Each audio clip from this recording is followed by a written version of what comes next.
Poor people who have dated rich people, what did you learn? So I met Catherine during this weird charity bachelor auction thing like 7 years ago where people bid on dates with volunteers. I was there BC, my roommate Hudson was supposed to participate but got sick last minute, and they needed someone to fill in. Catherine's sorority sisters bought me as like a joke gift for her birthday. Super awkward start, but we actually hit it off. For context, I grew up in a small apartment with my mom, never had much money. Catherine grew up with literal household staff, and her family had homes in like 3 different states. Dating her was like stepping into a parallel universe FR.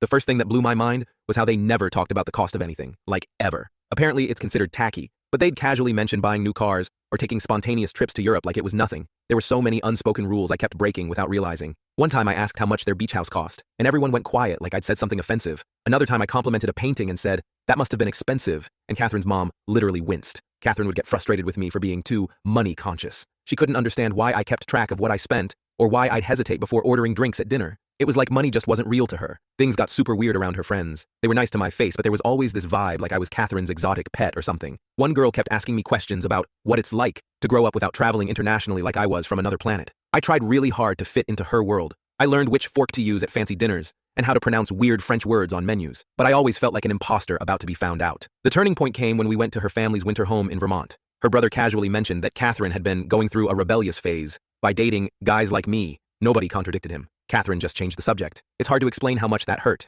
I realized I'd never really be seen as an equal by these people. No matter how well I fit in superficially, to them I'd always fundamentally be a guy like me. We didn't last much longer after that trip. Looking back now, I don't actually think Catherine or her family were bad people. They were generous in many ways. They donate huge amounts to charities and consider themselves very socially conscious. But there was this invisible wall between our worlds that neither of us could really cross. The weird thing is, I've thought about this relationship a lot over the years, and I realized something that took me a long time to understand. When you grow up with nothing, money seems like the solution to all problems. You think, if only I had money, everything would be easier. And you're not wrong. Money does make life easier in countless ways. But what I learned from dating Catherine, money doesn't just buy stuff. It creates a completely different reality. When you've never had to worry about basic needs, it shapes your entire worldview in ways that are almost impossible to bridge. Catherine couldn't understand my anxiety about money, not because she was selfish, but because she literally couldn't comprehend it. It would be like me trying to understand what it feels like to live on Mars. And here's the thing that took me years to really understand. I don't actually envy people like Catherine's family anymore. Their wealth created this weird bubble that disconnected them from so much of what makes life meaningful. They had everything but understood nothing. I'd rather have my struggles and my perspective than all their money without it, because I know the value of things in a way they never will.